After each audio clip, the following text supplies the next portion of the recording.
नमस्कार साथियों, स्वागत है आपका अपने इस YouTube चैनल इजी सिलेक्शन में। मैं ओम सिंह भाटी। आज अपन इस छोटे से वीडियो के माध्यम से बात करेंगे कि कार्मिक विभाग ने एक नोटिफिकेशन जारी किया था।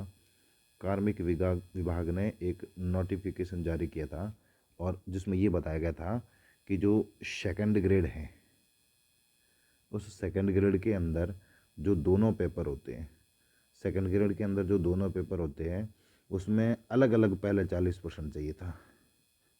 इसमें भी 40% अलग और इसमें भी 40% अलग। ये बात कब की है?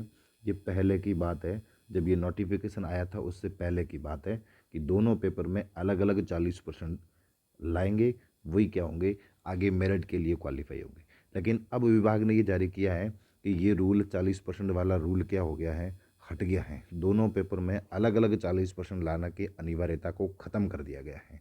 अब इस अनिवार्यता का ये जो नियम है, इस अनिवार्यता को ख़त्म कर दिया गया है, हटा दिया गया है। अब इसका जो मेरिट बनेगी सेकंड ग्रेड की, जो आने वाली वैकेंसी के अंदर मेरिट बनेगी, उसके ऊपर इसका क्या असर रहने वाला है, उसके ऊपर इसका क्या प्रभाव रहने वाला है, क्या प्रभाव पड़ेगा। तो मुझे लगता है कि जो आने वाली वैकेंसी है, इसमें इस नियम के हटने या इस नियम के रहने से कोई अधिक प्रभाव नहीं पड़ने वाला है, कोई अधिक प्रभाव नहीं पड़ने वाला है। अब क्यों नहीं पड़ने वाला है, मैं मेरी बात बताऊं।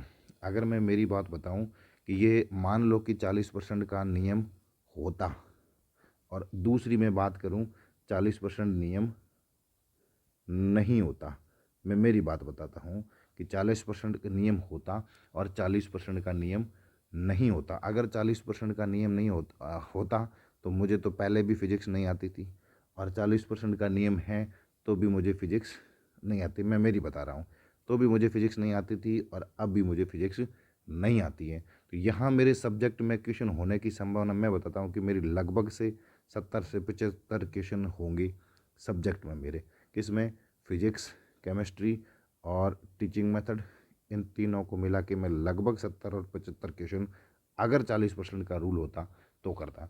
और यहाँ भी मैं क्या करूँगा, यहाँ फिजिक्स में मैं कितना करता, यहाँ फिजिक्स में मेरे 0 होता, और यहाँ भी मैं कितना करता, फिजिक्स, ये फिजिक्स नहीं, बायोलॉजी, ये बायो, केमिस्ट्री और टीचिंग मेथड, यहाँ भी मैं कितने करता, लगभग 70 से 75 क्वेश्चन करता। तो यहाँ सब्जेक्ट का मेरिट के ऊपर 40% के रूल के हटने और रहने से कोई ज़्यादा फर्क नहीं पड़ेगा। अब यहाँ पर प्रभाव कहाँ पड़ेगा, वो थोड़ा सा अधिक प्रभाव न पड़ के थोड़ा सा प्रभाव पड़ेगा जीके में। इस जीके को जो अच्छा कर लेगा आने वाली वैकेंसी के अंदर, जिसका जीके अच्छा हो जाएगा, तो उसका पेपर भी क्या हो जाएगा, अच्छा हो जाएगा, और उसका स्कोर भी क्या हो जाएगा, अच्छा हो जाएगा। तो सब्जेक्ट में तो कोई खास प्रभाव नहीं पड़ने वाला। लगभग सेकंड ग्रेड की मेरिट कितनी रहेगी, जो पिछली मेरिट रही है उसके आसपास रहने की, हालांकि रहती मेरिट वैकेंसी से पहले मेरिट को बनाना बिल्कुल मूर्खता रहेगा। लेकिन मैं ये बता रहा हूँ कि इस नियम का क्या प्रभाव पड़ेगा, तो खासकर या अधिकतर कोई प्रभाव नहीं पड़ने वाला है। जो है वही प्रभाव आगे ही वैकेंसियों पर रहेगा, कोई अधिक प्रभाव नहीं पड़ेगा, जितना है वही रहेगा। और इस नियम को लेकर ज़्यादा चिंता न करें। आप अपनी सब्जेक्ट है उसको तो अच्छा करते ही रहिए, उसके साथ साथ इस बार आप जीके में अच्छा स्कोर करने की कोशिश करें, तो आपका सिलेक्शन 100% हो जाएगा। बहुत बहुत धन्यवाद।